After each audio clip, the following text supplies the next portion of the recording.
बुद्धिमान पत्नी। एक गांव में एक मुखिया था जो अपने आप को बहुत ही होशियार और बुद्धिमान समझता था। गांव के लोग उसके पास अपनी समस्या लेकर जाते थे। मुखिया उनकी समस्याओं को सुलझाकर बहुत ही प्रसन्न होता था। अब समस्या को सुलझाकर वह अपनी पीठ खुद ही थपथपाता था। वह मनी मन अपनी बुद्धिमत्ता पर प्रसन्न होता था। एक बार एक बुजुर्ग आदमी मुखिया के पास रोता हुआ आया। वह रोते रोते कह रहा था कि उसके पड़ोसी ने उसके घर से बकरियां चुरा ली हैं। मुखिया ने पड़ोसी को बुलाया और पूछा, क्या तुमने इस बुजुर्ग व्यक्ति की बकरियां चुराई हैं?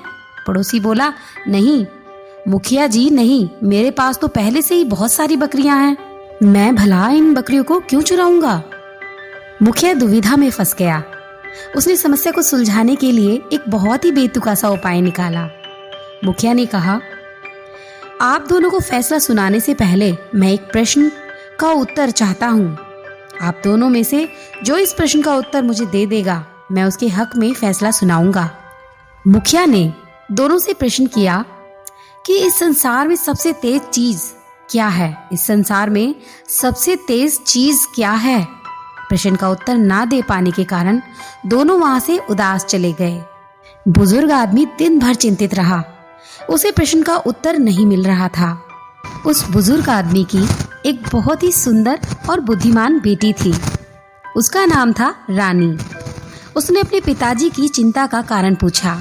बुजुर्ग आदमी ने अपनी बेटी को सारी बात बता दी।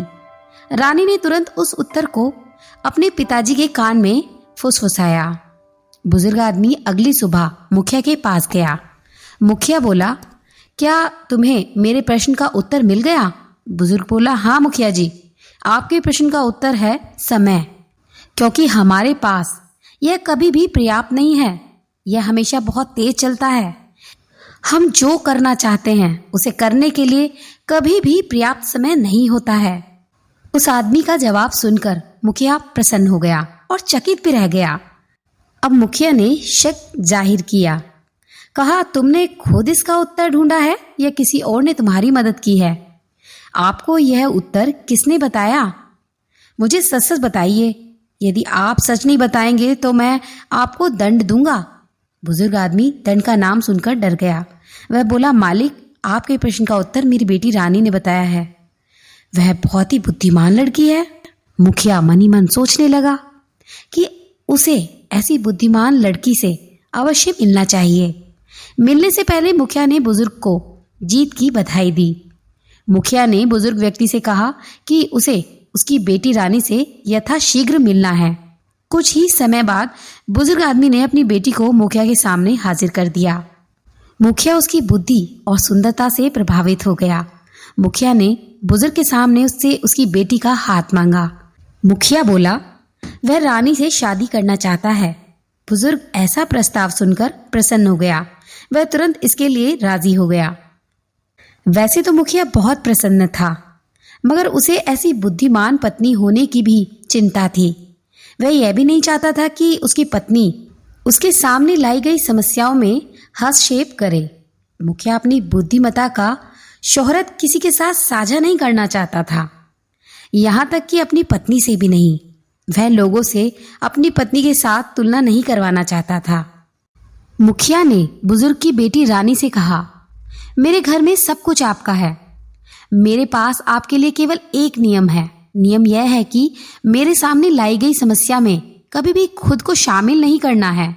यदि आप इस नियम के खिलाफ जाएंगी तो मैं आपको आपके पिताजी के घर भेज दूंगा।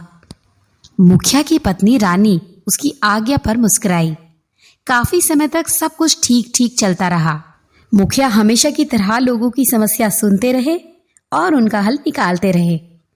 एक दिन मुखिया ने अपनी एक पहेली दो लड़कों को सुलझाने के लिए दिया, जो आपस में एक खेत के टुकड़े को पाने के लिए झगड़ा कर रहे थे। अब मुखिया की पत्नी को स्पष्ट पता चल रहा था कि खेत किस लड़के का था, क्योंकि जिस लड़के का खेत था वह अपने खेत के लिए ज्यादा चिंतित लग रहा था। अब मुखिया ने अपनी आदत के अनुसार अजीब ही तरीके का हल निकाला। वह दोनों लड़कों को एक एक मुर्गी दिया और कहा, जो भी दोनों में से कल तक मेरे हाथ में मुर्गी का अंडा देगा वह खेत का मालिक होगा। मुखिया की पत्नी उस लड़के की मदद करना चाहती थी जो वास्तव में उसका मालिक था। रानी यह जानती थी कि अपने नियम के विरुद्ध जा रही है, फिर भी वह उस गरीब व्यक्ति की मदद करना चाहती थी। उसने उस लड़के को कहा, कुछ चावल मुखिया के पास ले जाओ, उनसे कहो कि आप इसे आज लगाएं ताकि सुबह में अपने मुर्गी को खिलाने के लिए चावल ले जा सकूं। लड़का चावल लेकर मुखिया के पास दौड़ा। उसने ठीक वही कहा जो उसे बताया गया था। मुखिया उसका यह बर्ताव देखकर गुस्सा हो गया। मुखिया बोला, ऐसा करने के लिए तुम्हें यह किसने बताया? वह लड़का डरते हुए बोला, यह मेरे अपने शब्द हैं, मेरे अपने मन के विचार हैं। मुखिया ने चेतावनी दी, यदि तुम सच नहीं बोल रहे हो तो मैं तुम्हें दंड दूंगा। लड़का रोने लगा और उसकी पत्नी का नाम बता दिया। उसने कहा, आपकी पत्नी ने ऐसा करने के लिए कहा था। मुखिया क्रोधित होकर अपनी पत्नी को पास बुलाया और डांटा। मुखिया ने कहा कि उसने नियम को तोड़ा है, इसीलिए अब तुम अपने पिताजी के घर लौट जाओ। मुखिया की पत्नी ने कहा, क्या मैं अपने पिताजी के घर जाने से पहले एक अंतिम बार आपके लिए भोजन बना सकती हूँ? और एक इच्छा यह भी है कि जो मेरी यहाँ पसंदीदा चीज है, क्या मैं वह अपने साथ ले जा सकती हूँ? मुखिया ने हाँ में जवाब दिया। जो चाहो बनाओ, जो चाहे ले जाओ, मगर आज की रात आपकी यहाँ आखिरी रात होगी। पत्नी ने मुखिया का पसंदीदा भोजन तैयार किया। उसने बड़ी मात्रा में ताड़ की शराब के साथ परोसा। भोजन समाप्त होने से पहले मुखिया बहुत नशे में हो गया और चुपचाप सो गया। पत्नी की योजना ने ठीक उसी तरह काम किया जैसे उसने आशा की थी। उसकी पत्नी ने कुछ लोगों की मदद से मुखिया को अपने पिताजी के घर ले गई। उसने उसे बिस्तर पर लिटा दिया। सुबह होते ही मुखिया की आवाज़ पूरे घर में गूंज उठी, मैं कहाँ हूँ, मैं कहाँ हूँ। उसकी पत्नी उसके पास आई और मुस्कुरा दी। आपने ही तो कहा था कि मैं आपके घर से जो चाहूँ वो ले जा सकती हूँ। मैं आपको चाहती थी, इसीलिए मैं आपको अपने साथ ले आई। मुखिया ने कहा, आप निस्संदेह ही एक बुद्धिमान महिला हैं। वह मुस्कुराया और अपने साथ घर लौटने को कहा। कोई मूर्ख ही ऐसी पत्नी को घर से निकालेगा, इसीलिए बुद्धिमान लोगों की हमेशा कद्र करनी चाहिए। उससे ईर्ष्या कर उससे कटुता नहीं करनी चाहिए। इस कहानी को पूरा सुनने के लिए आपका बहुत बहुत धन्यवाद। सदा खुश रहिए और सदा मुस्कुराते रहिए। मिलते एक नई कहानी के साथ, तब तक के लिए अलविदा।